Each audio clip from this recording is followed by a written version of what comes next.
தமிழ்நாட்டில் பெண்களுக்கு பாதுகாப்பு என்ற வார்த்தையே கேள்விக்குறியாக மாறிவிட்டதா என்ற அச்சத்தை ஏற்படுத்தும் சம்பவங்கள் ஒன்றின் பின் ஒன்றாக வெளியாகி வருகின்றன. அரசு கல்லூரி வளாகமே பாதுகாப்பற்றதாக மாறியிருப்பது மாநிலத்தின் சட்ட ஒழுங்கு நிலை எவ்வளவு மோசமாக உள்ளது என்பதை காட்டும் அபாயகரமான எச்சரிக்கையாக பார்க்கப்படுகிறது.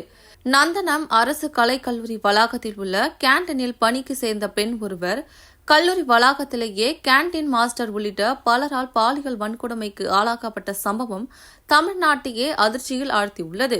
அரசு கல்வி நிலையமே பாதுகாப்பற்றதாக மாறியுள்ள இந்த கொடூர சம்பவம் மாநிலத்தில் பெண்கள் எவ்வளவு அச்சத்துடன் வாழ வேண்டிய நிலைக்கு தள்ளப்பட்டுள்ளனர் என்பதை காட்டுகிறது. இதற்கு மத்தியில் நேற்று சென்னையில் பீகாரை சேர்ந்த இளம்பெண் ஒருவர் பாலியல் வன்கொடுமைக்கு ஆளாக்கப்பட்டு அவரும் அவரது கணவரும் குழந்தையும் கொடூரமாக கொல்லப்பட்ட சம்பவத்தின் அதிர்வுகள் இன்னும் ஓயாத நிலையில் இன்று மீண்டும் ஒரு பெண் அரசு கல்லூரி வளாகத்திலேயே பாலியல் வன்கொடுமைக்கு உள்ளாகி இருப்பது தமிழகத்தில் சட்டம் ஒழுங்கு எந்த அளவுக்கு சீர்குலைந்துள்ளது என்பதற்காக கடும் எச்சரிக்கையாக பார்க்கப்படுகிறது.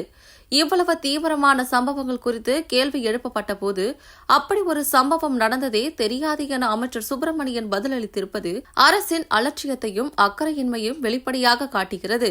நாள்தோறும் அதிகரித்து வரும் பாலியல் குற்றங்கள் வேடிக்கை பார்த்துக் கொண்டிருக்கும் முதல்வர் மு.க.ஸ்டாலின் தலைமையிலான திமுக ஆட்சியில் தமிழ்நாட்டு பெண்களுக்கு பாதுகாப்பில்லாத மாநிலமாக மாறிவிட்டதாக குற்றம் சாட்டு மீண்டும் வலுப்பெறுகிறது.